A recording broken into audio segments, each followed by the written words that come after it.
Добро вечер. Недела, 22 часот. Време за емисија во Центар на YouTube. Јас сум Васко Ефто, почитани гледачи. Вие сте на вистинското место, бидејќи во наредните 45 до 50 минути и вие и јас имаме право да знаеме вистината. Тема за вечерва: што се случува во светот? Дали се наоѓаме во одредена биолошка војна, во одредена хемиска војна? Дали се соочуваме со одредени контури на трета светска војна? Како е настанат коронавирусот, што се случувало во Вухан, сите тие политички, геополитички игри, што планира да прави окултната олигархија. Сите тие ќе бидат теми на вечерашната емисија и емисијата во наредниот четврток. Значи, ќе имаме интервју со адмирал Давор Домазет Лошо. Интервјуто ќе биде поделено во два дела по 50 минути. Одлични емисии, одлични интервјуа. Останете со насаните 50 минути, сигурно нема да зажалите.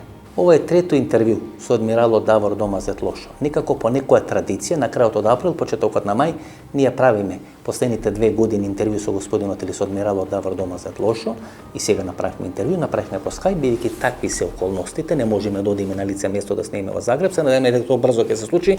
Направивме интервју во трајање некаде од 100 минути, го делиме на два дела по 50 минути, 2 одлични интервјуа денес вечерва, недела 22 часот и наредниот четврток во 22 часот. Добар ден, господине Лошо, како сте? Добар ден, адмирале.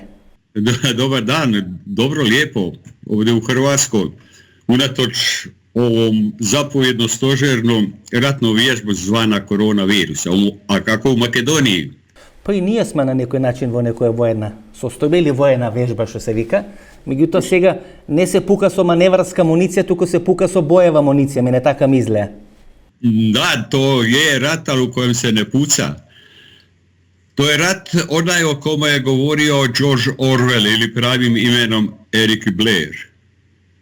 A govorio je to, između ostalo, njegove 3 parole. Mir je rat. Dakle, mir će biti u biti rat. I to je ono o čemu sam mnogo puta pisao, govorio u svojim javnim nastupima, analizama, u knjigama svojim. A to je rat u kojem nema početka, ne zna se kad će biti kraj, nema vojnika, nema ni pobjede i to je rat u kojem uistinu se ne puca, ali je rat. I to je rat, a glavno oružje u ovome ratu je proizvodnja straha. Добро, адмирале, ако е војна, која не знаеме кога почнува и кога ќе заврши, ова мора да има некој крај. Ова не може да биде како болеро, постојано со исто темпо, нели да се одржува 1 година, 2, 3 или 4. Има ли крај се ова? Ке има ли некој... Teško je reći da će biti kraj, jer oni su pripremili već novu, ali više ne vježbu, nego rat. Zato sam i uporabio pojam da je to zapovjedno-stožerna ratna vježba ili komandno-štabna ratna vježba, u kojem oni sada sve testiraju, sve rade po algoritmu. Kako će se ponašati pojedina država i pojedini narodi, koliko će i kako izdržati zdravstveni sustav, kojom i koliko će se mjerom ljudi pridržavati, odnosno biti u poslušnosti. Koronavirus nije virus o kojemu je smrtnost velika. Sve se više vide, ona je manja, daleko manja od najobičnijeg svakogodišnje gripe koja bude. Ali je proizvodnja straha nemjerljiva. I kao što rekoh, njihovo je glavno oružje proizvodnja straha. Ali zlo je u tome što su sve vlade ili gotove sve su podložne i slušaju. I ovo je trijumf okultne oligarhije koje personificiraju po meni 2 osobe. Jedna je Bill Gates, a druga je George Soros. Naravno, tu su i Rothschildovi, tu je i Rockefeller i njihove zaklade. Oni su ti koji su vidjeli da je geopolitika svijeta se promijenila i da su oni počeli gubiti. Počeli su gubiti nakon što Amerika prestala biti jedina vodeća velesila svijeta, a Amerika je, Sjedinjene Američke Države, bila je batina u njihovim rukama. Nastala su druga 2 velike, tako da kažem, batine. Jedna je Kina sa svojom gospodarskom moći, svojom mnogoljudnošću, a druga je Rusija sa svojom, ona je energetska super velesila, a svemirska velesila, nuklearna velesila, a odnosno danas jedina koja ima hipersonično oružje. Dakle, ona se pod Putinom iz pepela digla i danas se geopolitička moć treba dijeliti, a oni nisu spremni na to dijeliti i okrenuli su ovaj rat i vodi se rat i protiv nevidljivog neprijatelja, a oni su ti koji kreiraju strah. Ovo je, spored vas, znači biološka vojna ili Treta svjetska vojna. Gledajte, vo jedan kratok vremenski period i Angela Merkel vo своето обраќање каже дека ова е најголем предизвик за Германија по завршување на Втората светска војна. Па во првото свое од двете телевизиски обраќања кралицата Елизабета правеше реминисценции на незиното детство и детството на незината сестра во текот на Втората светска војна. Значи две мокни жени на две мокни држави во Европа во еден краток временски период, значи некаде пред 2 или 3 недели, пред Великден, говореа и правеа реминисценции, ја споредуваа состојба со Втората светска војна, што не може да биде случајно, нели? Apsolutno nije slučajno. Usporedba sa drugim svjetskim ratom je posve razumljiva. Jer ovo je uistinu svjetski rat. Ovo je čak iznad drugoga svjetskog rata po prostornosti. Ovo je globalni rat. Svjetski rat, ni prvi ni drugi, nije obuhvatio sve države i svaki kutak planeta Zemlje. Ova jest. Prv pat Amerika. Ja bi ga definirao ne treći svjetski rat, ja bi ga definirao kao prvi globalni rat. Prv pat na teritorija na Amerika. Ni prvата, ни Втората светска војна не беше на територија, освен Перл Харбор, нели? Ево, добро. И то е намјештено, добро. Да, значи за да ја заокружиме и приказна, значи ние сега сме во, според вас, во Трета светска биолошка. Tako je. Ovo nije, dakle još ćemo jednom da gledatelji vide, da jasno definiramo pojmove. Dakle, može se govoriti u nekom načelu treći svjetski rat, ali po meni je bolje govoriti da je ovo prvi globalni rat ili ispravnije rečeno prva globalna zapovjedno-stožerna, dakle generalštabna ratna vježba. Ovo je ratna vježba. A zašto to govori? Zato jer je o koronavirusu velike su polemike bile. Je li to nastalo prirodnim putem ili je to nastalo laboratorijski? Za mene nedvojbeno je nastalo u laboratoriju. Kao biološko oružje. Došli smo vremena, rekli smo da se moć geopolitička mora dijeliti. Sad su vremena takva, jer se tri te velike batine ili tri tabora neće oni ići jedan protiv drugoga. Oni će uvijek voditi u područjima sive zone svoje interese, ali nikada neće ići na teritorij protivničke strane. Ne može biti konvencionalni rat, kao što je već poznat, takvih ratova je bilo puno. Ne može ni kemijski rat, nisu mogli ići u njega, jer se kompromitirali 2003. godine sa kemijskim oružjem, koje je bilo lažno se pokazalo u Iraku. Ne mogu ići nuklearnim oružjem, jer je Putin jasno naznačio, ako to oni misle, onda Rusija neće gađati ni vojske, ni gradove, nego će gađati naručitelje rata. I njima nije preostalo ništa drugo, jer je njihova moć počela padati. I to naglo, i sad je trebalo zaustaviti. Oni su to pokušali. Ja bi to usporedio iz Biblije sa Ivanovim otkrivenjem, dakle ili apokalipsom. Već su bila 3 jahača apokalipse, poglavito u Europi. Prvi je bio ona kriza, gospodarska, financijska kriza, odnosno to ona kriza koja se dogodila u Grčkoj, kada su oni silni narasli i napuhani grčki balon, pa onda se morao sanirati prije svega sa Njemačkom kao najjačom gospodarskom državom Europe, ali se dogodilo to da su uspjeli nekako zaustaviti jer su između sebe evropske države, Evropska unija prebili te dugove, ali su zato osiromašili zemlje juga Europe, prije svega Španjolska, Italija i Francuska. A onda je došao drugi jahač apokalipse, a on je došao uz pomoću ona 2 američka predsjednika, Busha mlađeg i Busha starijeg. Došlo je sa takozvanim arapskim proljećem, gdje su stvorili na tisuće migranata i pustili ih u Europu. a migranti nisu drugo ništa nego pritajeni okupatori. Oni ništa drugo nisu nego pritajeni okupatori. Pa nisu ni tom baš uspjeli do kraja dotući. A onda su krenuli svijet opao globalnih razmjera, te takozvane klimatske promjene. Nikakvih klimatskih promjena nema. Uvijek jer kroz povijest čovječanstva i planeta Zemlje bilo i toplih i hladnih razdoblja. Čak ko se bavi te fizičari i astronomi znaju da se ide prema hladnom dobu, a ne prema toplome, ali je to dovoljno da se stvori neka nova religija, to je nova pseudo-religija, klimatske promjene, i ni to i nije dovoljno uspjelo i njima nije preostalo ništa drugo nego idu u ovu 4. jahača apokalipse, to je onaj na konju zelencu i sa kosom u ruci, dakle smrt, a to je biološko oružje i mi imamo to danas. Budući da su dvije ekipe, sve je krenulo 2003. godine, sve je krenulo sa SARS-om. SARS je koronavirus. Koronavirusa u prirodu imate koliko god hoćete. Naravno, u prirodi sve funkcionira sukladno i smisleno. Ako čovjek intervenira, onda on poremeti tu ravnotežu i dođe do velikih problema, prije svega za čovjeka. Oni su od te 2003. godine, jer SARS nije imao veliku brzinu, veliku virulentnost ili brzinu širenja. I krenule su dvije ekipe znanstvenika.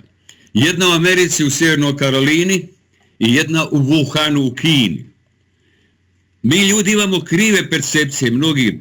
Wuhan, kažemo Wuhan Kina. Jest Wuhan u Kini, jest da je grad od 11 milijuna stanovnika, ali je Wuhan i pokrajina Hubei je na neki način Silicijska dolina Kine, ali tamo nije Kina kao država, nego su tamo međunarodne multinacionalne kompanije, pa između ostalog i taj institut je dobrim dijelom u vlasništvu Georgea Sorosa. I oni kontroliraju što će se traži istraživati ili što neće. I jedna i druga ekipa su uspjele do 2014. proizvesti ovo što danas se zove koronavirus ili COVID-19. Uspjeli su proizvesti na način da su uzeli koronavirus od šišmiša, jer na šišmišima su ne samo na njima ima koronavirus, nego su uzeli i pik sa SARS-a i to su spojili. Dakle, hibrid, radi se o hibridu. Taj koronavirus, i to ne preopćavaju narodima, ni svijetu, ni u Hrvatskoj, ni u Makedoniji, da taj koronavirus, njegov genom, ima 30.000 baza, genom koronavirusa ovoga. I kada se, ima 3 cjeline, početak, kraj i sredina. Kada se usporedi, a danas je to vrlo lako, jer imamo velike brze pretraživače, velike baze podataka, onda se vidi da početak i kraj ima sličnosti sa dosada poznatim koronavirusima. Ali je sredina posve drugčija, dakle potpuno promijenja, što hoće reći da je intervenira unutra. Nadalje, kad su to napravili, 2015. godine u Nature-u je objavljen znanstveni rad. Dakle, objavljen je znanstveni rad u kojem između ostaloga stoji da je napravljen koronavirus koji može prijeći na čovjeka i da je testiran na miševima. U eksperimentu su uzeti kompletna naraštaj miševa, dakle mladi, srednji i stari, i rezultat je sljedeći. Mlađi miševi su oboljevali na način da su gubili težinu. Stari miševi, osim što su i oni oboljevali, gubili težinu, neki su od njih i ugibali. Tada je i nastavljen eksperiment. Davano je cjepivo. Cjepivo je pokazalo da ne pomaže, cjepivo nije pomagalo tim mlađim miševima, a starima pogoršalo stanje. I to se zna 15. godine. I onda 2019. godine Bill Gates sa svojom ekipom održava kabinetsku vježbu kako će se svijet ponašati ako koronavirus taj proširi se kao pandemija. Dakle, oni su što će se ponašati, što treba, što će se događati sa prometom, što će se događati sa turizmom, što će se događati sa, kako će se ponašati narodi i ljudi unutar toga. Naravno da to bez medija nema. Dakle, mediji su glavno oružje u ovom ratu, odnosno ovaj rat ili prvi globalni rat, kako ga ja zovem, je mješavina između biološkog rata i informacijskog rata, jer jedan bez drugog ne može. A operator je strah. U tome je cijela poanta. Адмирале, например, веќе пред една недела почна да објавуваат податоци. Самите овие невладини организации, например, кои се бават со целата ова работа, велат COVID-19 или коронавирусот е открен уште пред 6 години. Значи уште пред тоа го покажуваат, например, тоа е некоја невладена организација EcoHealth, Петар Дашчак тоа го изјавува. Вели дека уште пред 6 години тие го имале од ловците нели на коронавируси кои работат по Кина и така натаму, го имаат откриено овој вирус. Се јавуваат двајца нобеловци кои работеле со таа лабораторија во Вухан. Значи двајца нобеловци. Еден е французин кој се нарекува Лик Монтање, кој во две интервјуа на француска телевизија и за вечерни новости вели ова е од лабораторија излезен вирус. Значи, тоа е точно. Он има 87 години, веднаш нели му налепи етикета дека е сенилен, дека тропа глупости, дека нема контакт со реалноста, и подоцна излегува јапонскиот нобеловец Тасуху Хонјо, кој вели кој сум работел 4 години во Вухан, не постои таа лабораторија и по неколку дена го терат Тасуху Хонјо да демантира тоа што го има претходно кажано. Што значи дека и самите нобеловци, луѓе кои работеле за Вухан, таа лабораторија во Вухан и со француски пари прави на 2003-2004 година, овој Лук Монтање тоа го кажува, значи има Франција инвестирано тамо. Да, има француска, па јас сум рекол да во Вухану таа е интернационална лабораторија, да то nije државе Кине. Dakle, Nobelovac Japanac Tusaku Honjo je zanimljivo rekao da eto on pristaje svoju državu Japan ako to što on govori, a govori da je laboratorijski i točno je prije 6 godina, ja sam malo prije rekao točno je 2014. godine on je već bio proizveden i tada je on testiran na miševima i tada je napisan znanstveni rad koji je godinu dana kasnije 2015. objavljen u Nature. Dakle, nema nikakve dvojbe, isto sam tako rekao da se sastoji od 3 dijela njegovog genom, da je središnji potpuno nov, nema nepoznat, znači da on interveniran, a interveniran je spajanjem pika SARS-a i baze korona kod šišmiša. I to je današnji svijet. Međutim, ono što danas bez medija se rat ovakav ne može voditi.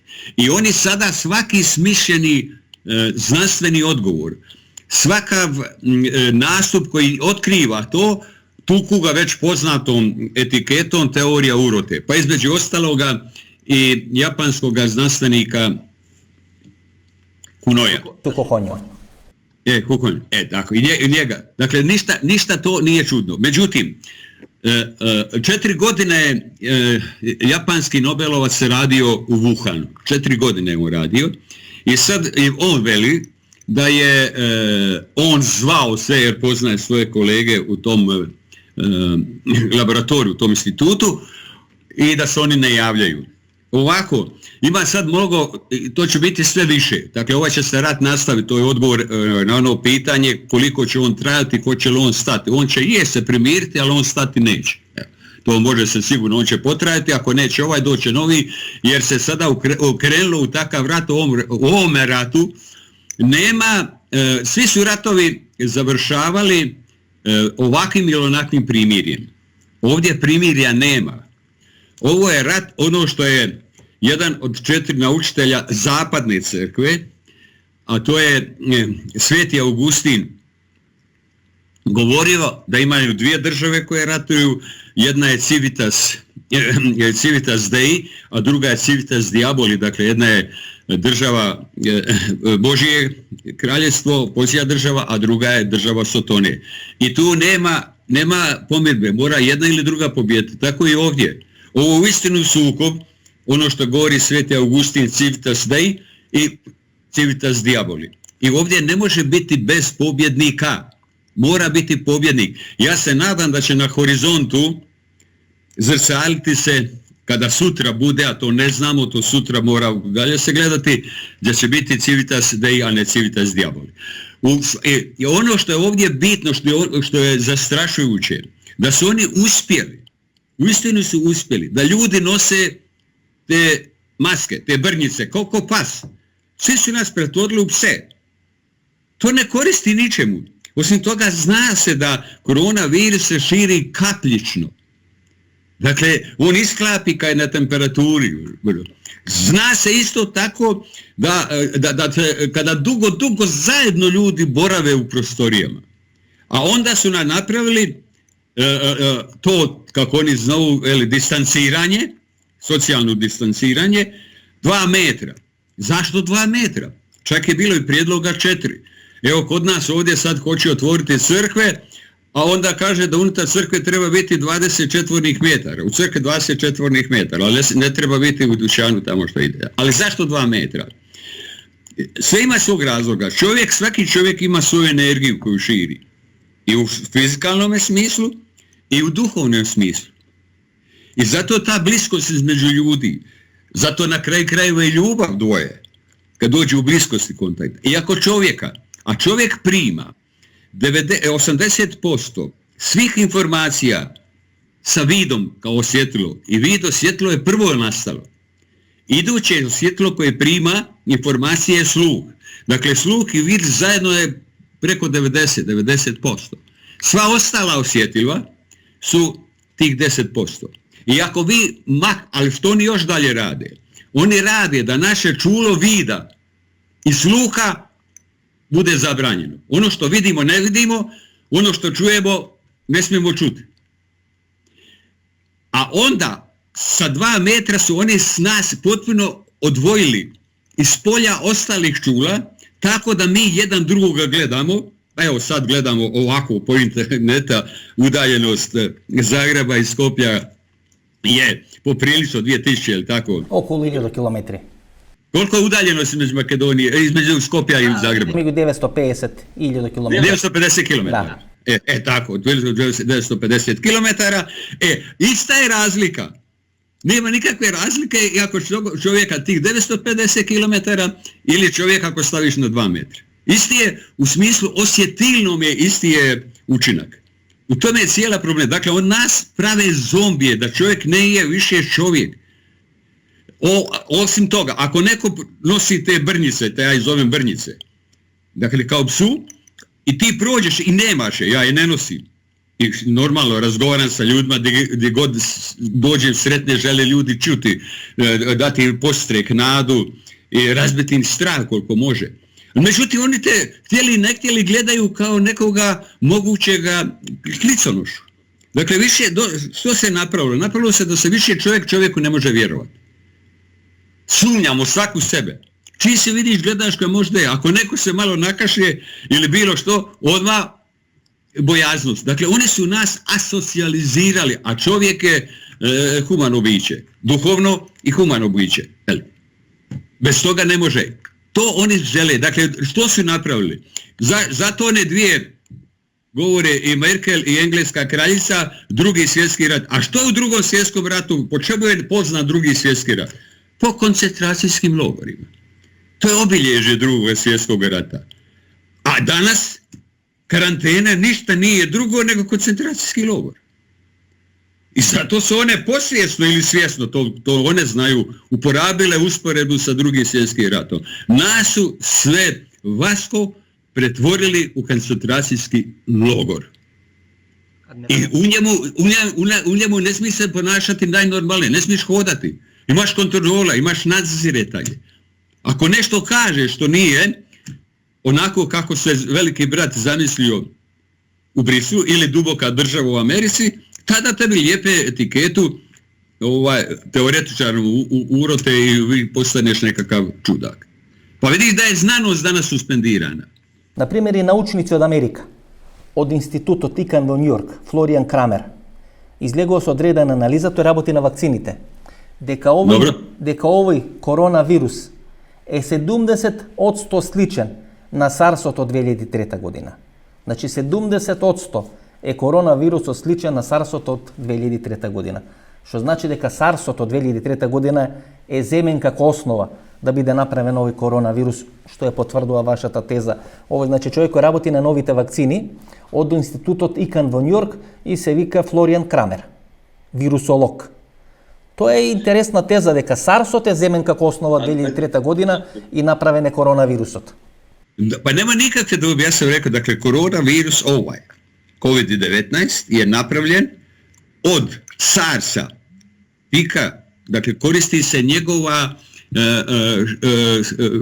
smrtnost jer on nema veliku brzinu širenja. I uzima se koronavirus od šizmiša koji ima veliku brzinu širenja ili virulentnost. I oni su se spojili. I zato on govori da ima sličnosti. Jer je SARS koronavirus, pa naravno da mora imati sličnosti sa koronavirusom. I taj američki znanstvenik Kramer, mislim da ste rekli da se zove, on točno, on posve točno govori da je to tako. I ne samo to, nego su oni pripremili. Zašto ja stalno govorim da je ovo zapovjedno-stožerna ili komadno-štabna vježba? Govori iz jednog jednostavnog razloga, što ovdje smrtnost nije velika, virulentnost ili brzina širenja je velika. To su oni htjeli postići. Haos. Oni su htjeli postići... Haos, panika, brzina na širenje. Tako je, haos, panika, prvo strah, a onda iza toga izlazi stres. Ima još nešto.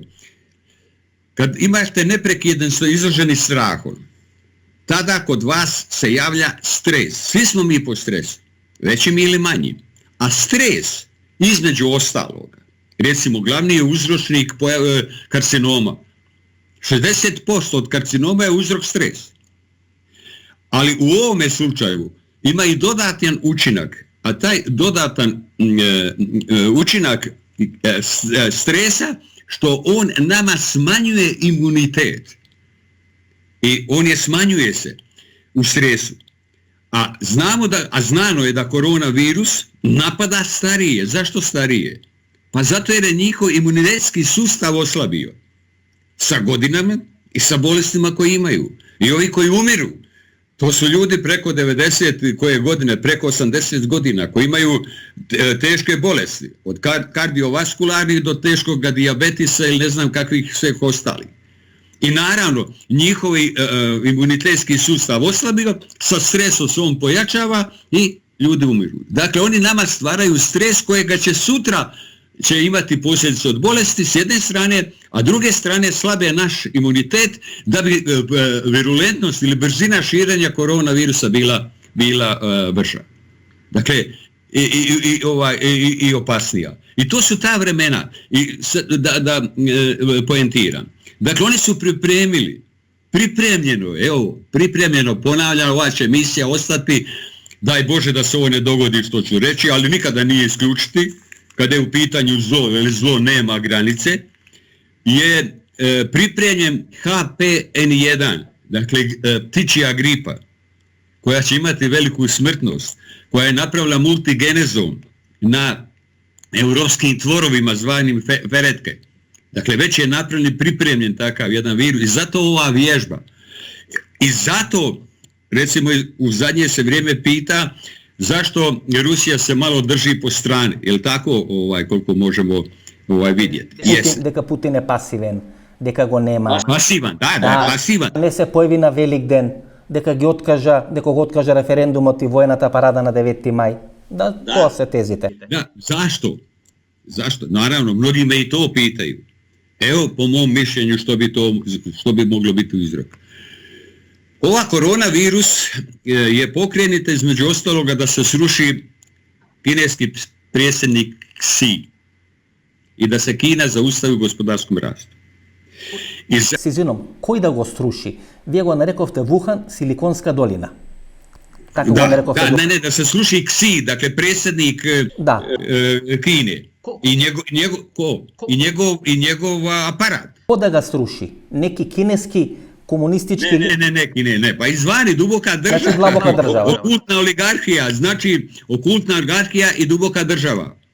A duboka država su financijski oligarhija ili Wall Street i londonski City. Duboka je država vojno-industrijski kompleks u Americi i federalne rezerve koji tiskaju dolar. To je privatna tiskaonica novca. Sjedinjene Američke Države, ovo predavanje iz geopolitike, onda svi su ljudi obrazovani, visoko obrazovani. I onda i postoji jednostavno pitanje, gospodo, dame i gospodo, ništa nisam popio, ništa nisam jeo.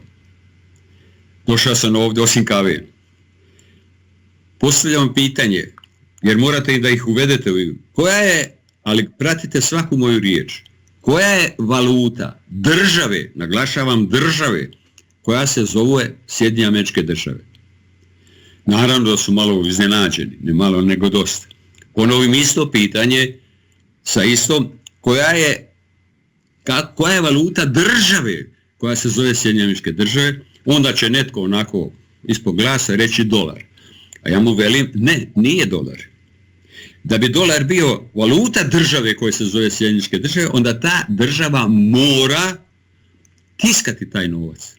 Ali dolar ne tiska država koja se zove Sjedinjene Američke Države, nego tiskaju federalne rezerve, a to je privatna tiskaonica novca, i onda taj dolar koji oni tiskaju prodaju državi koja se zove Sjedinjene Američke Države za $1.10. Dakle, 10% odmah u startu zarađuju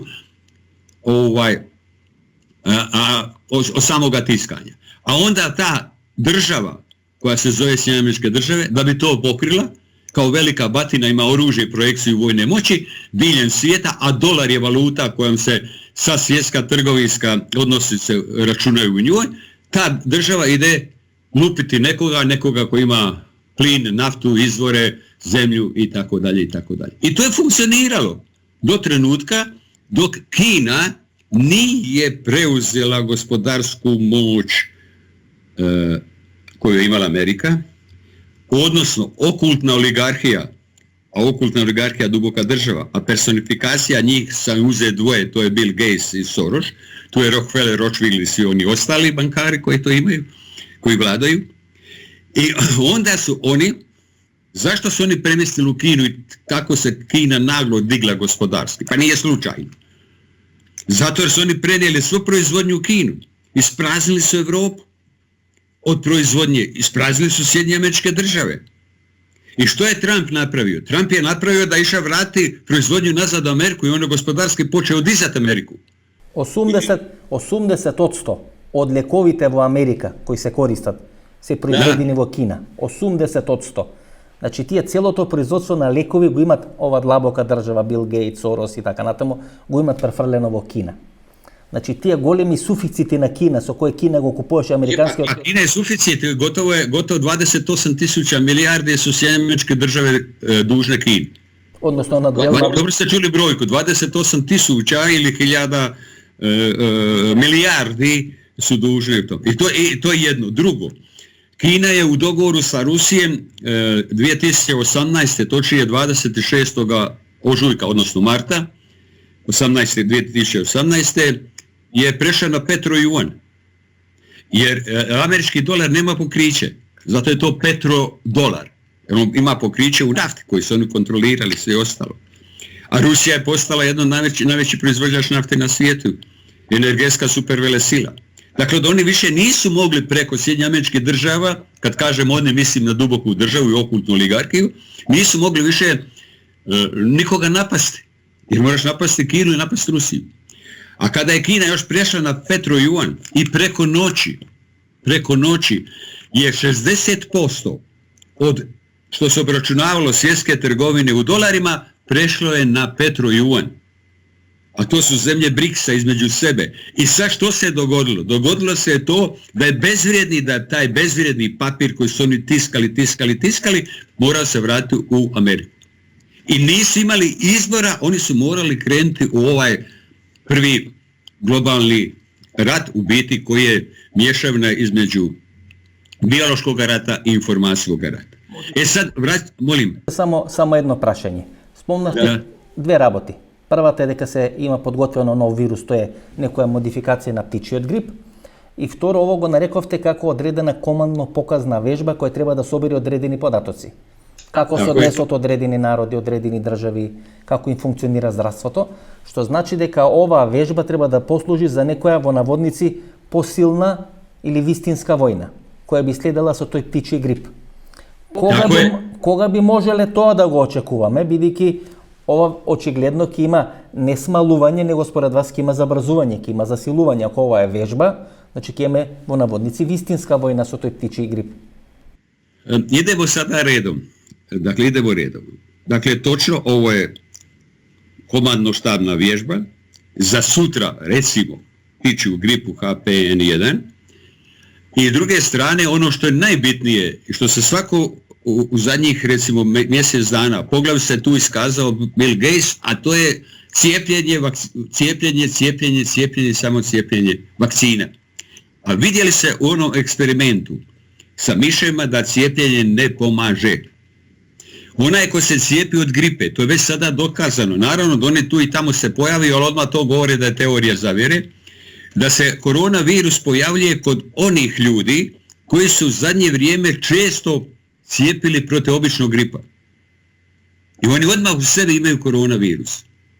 I kada se testira, onda on pokaže taj koronavirus. Dakle, ima se i takvih. 15% od sekoj sezonski grip во наводници otpadje na koronu. U Makedoniji izvanrednog ovoga liječnika, mislim da je Markovski se zove, tako? Da.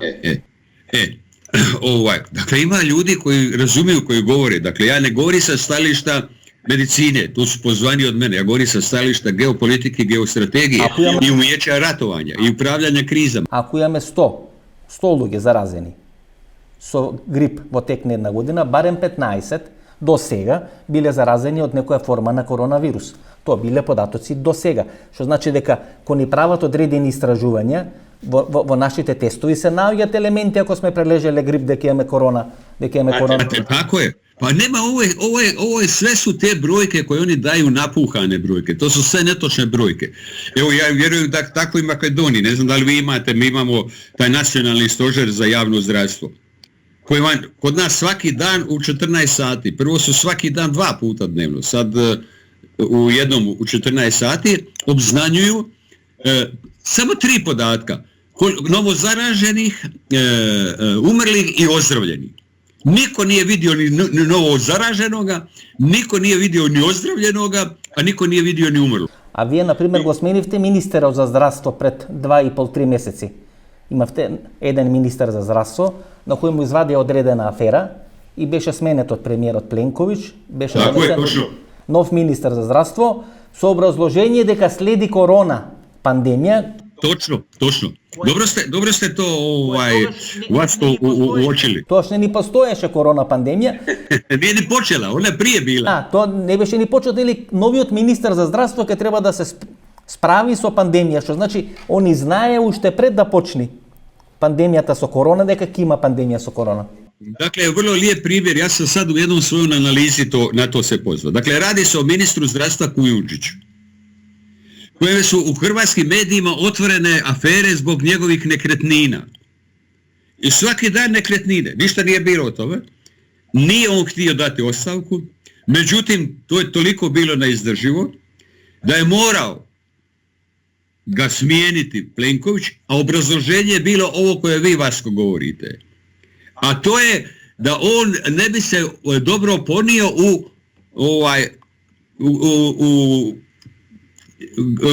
u koronavirusu, odnosno a koronavirus uopće nije obznanjeno bilo gdje. Zašto to govori? A gdje se on sastao, Plenković, prije toga? On se je sastao sa sinom od Soroša, Aleksanderom Sorošem. Prije njega se on sastao s njim, on njega sluša, to je njegov naredbodavac, sin od Đorđa Soroša. A ministar unutarnjih poslova Božinović, on je mali potrčko francuskog predsjednika Emanuela Macrona. I oni njima daju zadaće. Pa to još govori, ako sve države, govori za evropske sada države, ako one sve iste mjere poduzimaju, a zna se kad slušate i liječnike koji su relevantni, znanstvenike, geopolitičare, onda će vidjeti da u ovom cijelom jednadžbi nešto ne štima. Ili bolje rečeno štima sve, ali je sve laž. Građani su na podacima. No, vratimo se onome što nas čeka. Само уште малку. Александар Сорош имаше информации во македонските балкански медиуми дека пред неколку месеци бил во Охрид и таму имал средби и со Заев, и со Александар Вучич, и со Еди Рама. Значи дека тие веќе работеле на балконото и во Европа неколку месеци или еден подолг период пред да се случи ова пандемија со коронавирус и затоа веројатно имаме слични мерки кои се преземени како начин на делување. Da, pa naravno, oni se dogovore, nema tu razgovora, on njima izda zadatak i oni moraju provesti. I naravno, recimo poglavito Vučićev je bio pred padom i sa koronavirusom je dobro došao i on zato u Srbiji ima i najgore moguće mjere. Srbije, zato da kako bi se on drugčije održao na vlast. I to je dio, dakle njima je narebodavci, oni nikakvu samostalne politike nema, ni u Hrvatskoj, ni u Makedoniji, ni u Srbiji, ni u Njemačkoj, ili bilo nekom drugoj evropskoj zemlji. Ono gdje danas ima nekakve samostalne politike, to je u Švedskoj, to je u Bjelorusiji i to je u Sjevernoj Koreji. Zašto tamo? Ajde postavimo pitanje. Otvoreno se razgovaramo. Zašto te tri države nemaju ove mjere? Iz jednog jednostavnog razloga.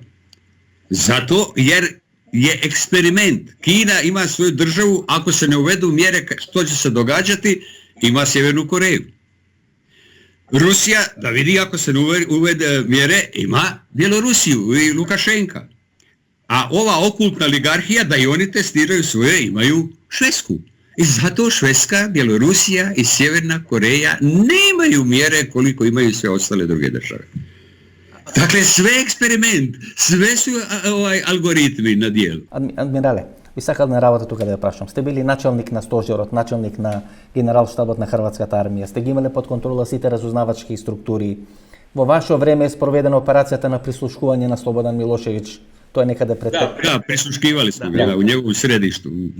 Да, ќе зборнеме нели за тоа ако сакате, но значи вие точно знаете како се фризира и како се прави одредена биографија. Например, ние за Сорос знаеме како му е фризирана таа биографија, како му е направена. Бил Гейтс сега е некое ново лице. Вела дека нема завршено ниту информатички факултет, ниту факултет. Нема ништа. Не. A ima Microsoft i to je napravio dodavao za skupe pare. Dakle, oni stvore takve bezlične ljude koji su ljudi, vjerojatno oni naprave njihov psihološki profil. Dakle, to su ljude bez ikakvog osjećaja. Njima život drugoga čovjeka ne znači ništa. To nimaju, zato su oni odabrani i pušteni takvi. To ništa nije novoga kroz povijest, uvijek toga bi. Psihološki profil im pravat. Ги наоѓат на факултет. Psihološki profil. I ovo i na Facebook što je, i ovo i svega Bill Gates. Sve to dio te priče. Ali sada idemo što će njihovi plan. Dakle, jedan je plan, zato je Bill Gates isrčao sada u prvi red, je cijepljenje. Odnosno ugradnja biometrijskog čipa. Ili po Ivanovom otkrivenju i apokalipsi žig zvijer. To njima cilj. Dakle, čipiranje ljudi, jednako kao što sada ovce, koze, jednako u Makedoniji i jednako u Hrvatskoj imaju pločice na ušima. Tako će i ljude nas čipirati, ali se čipirati ne može ako se prije nema cjepivo. I zato Bill Gates toliko bezobrazno ustrajava da se mi moramo cijepiti od nečega što pod A nigdje znanstveno nije ustanovljeno što je, kako i zbog čega, a drugo, sve može, ja ljudima preporučujem i Hrvatskoj i u Makedoniji, bilo gdje, sve učinite, samo se nemojte cijepiti. Samo se cijepite, tek tada će se razboliti čovjek. Jer mi ne znamo što cjepivo. Cjepivo ne proizvodi država. Mi smo imali imunološki zavod koji je proizvodio, koji je bio svjetske razine. On je namjerno uništen da nemamo cjepivo. Jer cjepivo ne proizvode država koja se zove Sjedinjene Američke Države. Ili neka druga država. Nego proizvodi nešto što je privatno. Dakle, privatna proizvodnja cjepiva i onda oni prodaju državama za skupe pare. Zna se i poznato da se na cjepivu $1 uloženo cjepivo se vraća $44 i to u zemljama sa najnižim bruto nacionalnim dohodkom. A onih velikih ko zna, to se ne može ni mjeriti. To se mjeri valjda 100, 200, 300, 500 dolara. Беше свински од грип. Велика Британија купи 30 милиони Тамифлу пакетчиња. По 30 евра чинеше едно, значи тоа е цирка 1 милиарда евра, 900 милиони евра. Значи само Велика Британија. Само Велика Британија. Милиарду. 1 милиарда, гледате. И после се покажа дека тој лек и не е ефикасен, го тргна. И тука е улогата на таа светска здравствена организација, која ние нели мислиме дека е афилијација на Обединетите нации, дека се грижи за здравството, светото, таа всушност се продолжена рака на таа фармацеутска мафија, која е еден дел од таа длабока држава, значи таа фармацеутска мафија, тамо се прават големи пари. Тако е.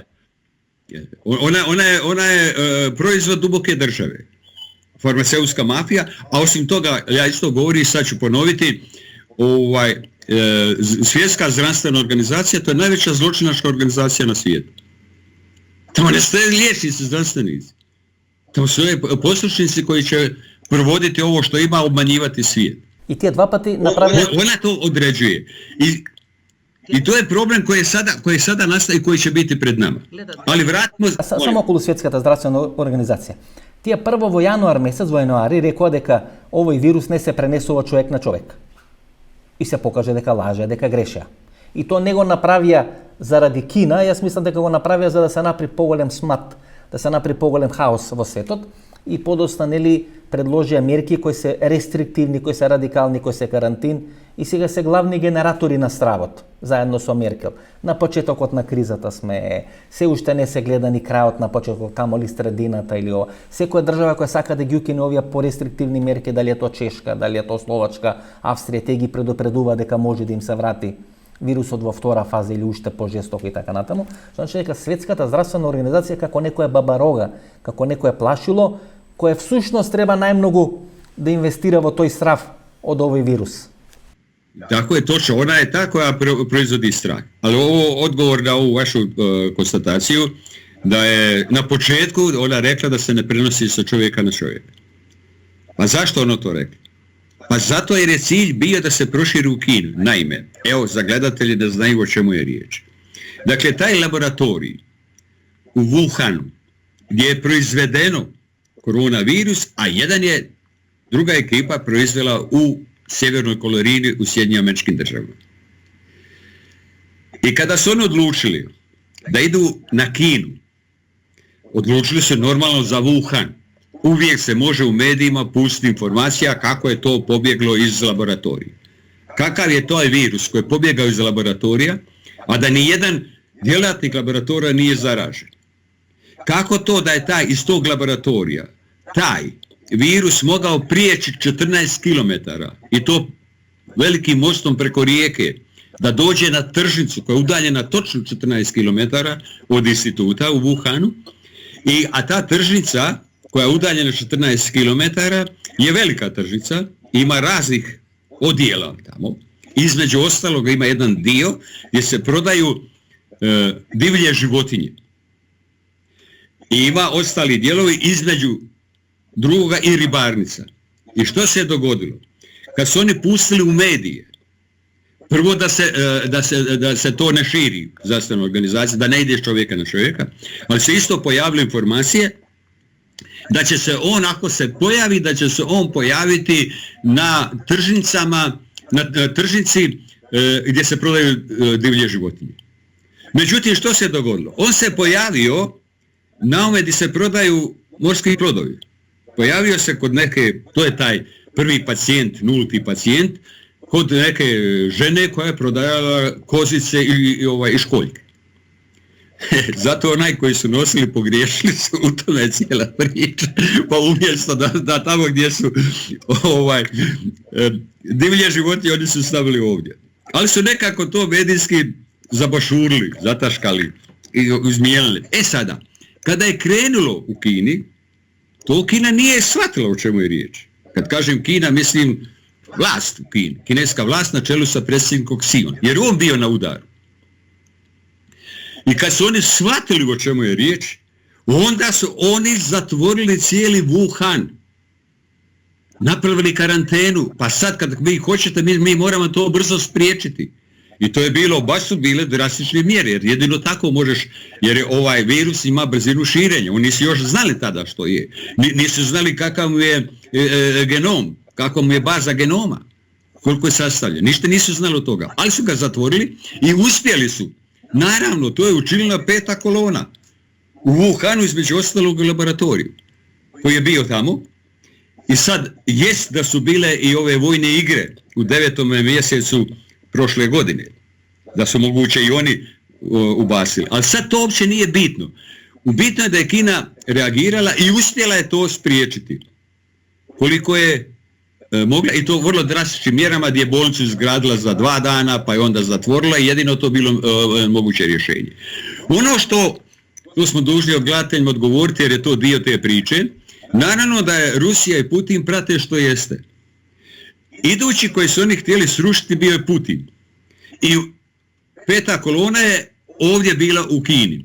A peta kolona u Rusiji je bila, koliko ja mogu iščitati, ova ekipa oko Medvedeva, predsjednika vlade. I zato on maknut na vrijeme. Nadalje, ono što njima jeste, Trump. Koliko sada vidim, Xi se održao, Putin još bolje, a jedini će problem i velika mu bitka prestoje, to je predsjednik Sjedinjenih Država Trump. I zato su oni nakon, i još nešto gledajte kako se pojavilo, pojavio se u Kini. Nakon Kine gdje je najviše ljudi umrlo? U Iranu. A nakon Irana u Italiji. A što je Kina, Iran, Italija? To je kineski put svile, nova geopolitika Kine.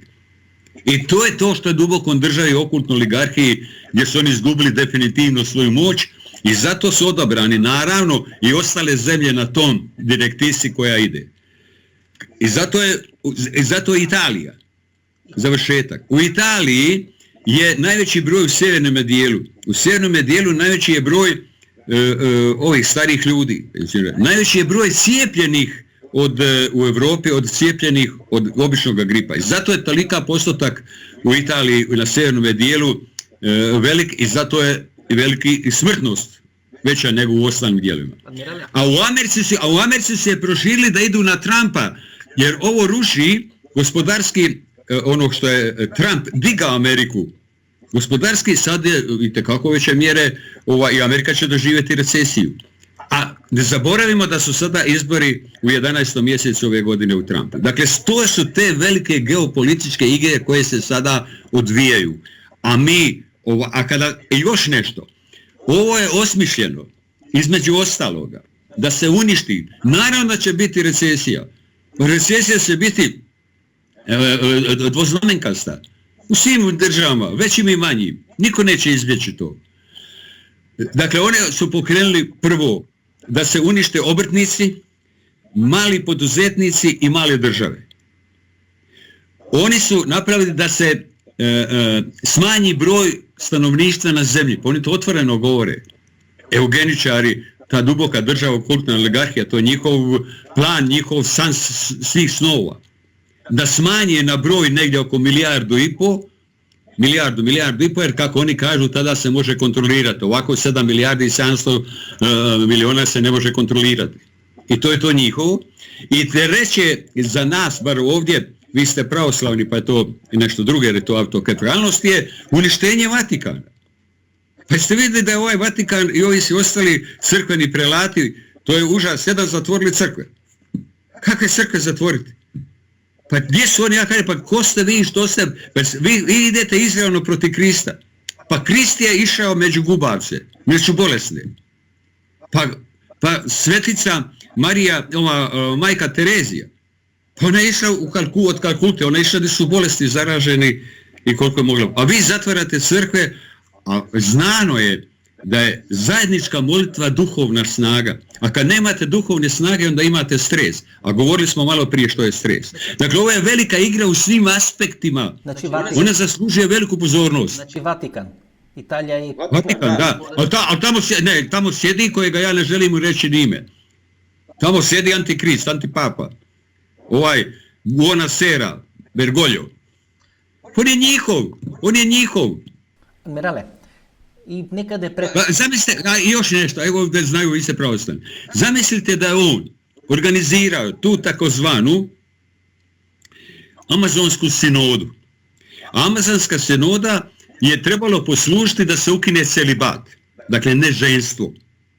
A kad se ukine celibat, tada crkvu više nemaš. I pravoslavni imaju celibat. I pravoslavni. Kad se to ukine, onda gotovo se ostalo. I onda je organizirao u Vatikanu. I pozvao iz Amazone i postavili su tamo božanstvo koje se zove Pačamama. Bogansko božanstvo. Inače je to božica zemlje, plodnosti, u crkvu Svetoga Petra. I onda je taj Papa Buenos Aires to blagoslovio. Boganskoga Boga blagoslovio u crkvi Svetoga Petra gdje je stijena Kristova. A onda se jedan mladi Bečanin, Aleksandar se zove, gledao to i nije mogao vjerovati.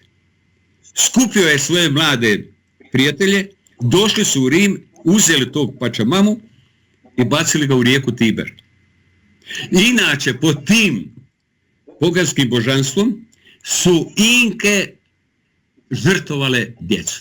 Eto dokle je došao Vatikan. I sad je jedan latinoamerički, jedan od rijetkih koji je digao glas, latinoamerički kardinal, rekao da više ne, da se, dok ova je papa, da se crkva Svetoga Petra mora ponovo posvetiti, jer ona oskrnavljena sa tim Pačamamom, poganskim bogom, i zato smo mi došli ovdje da smo došli da se crkve zatvaraju.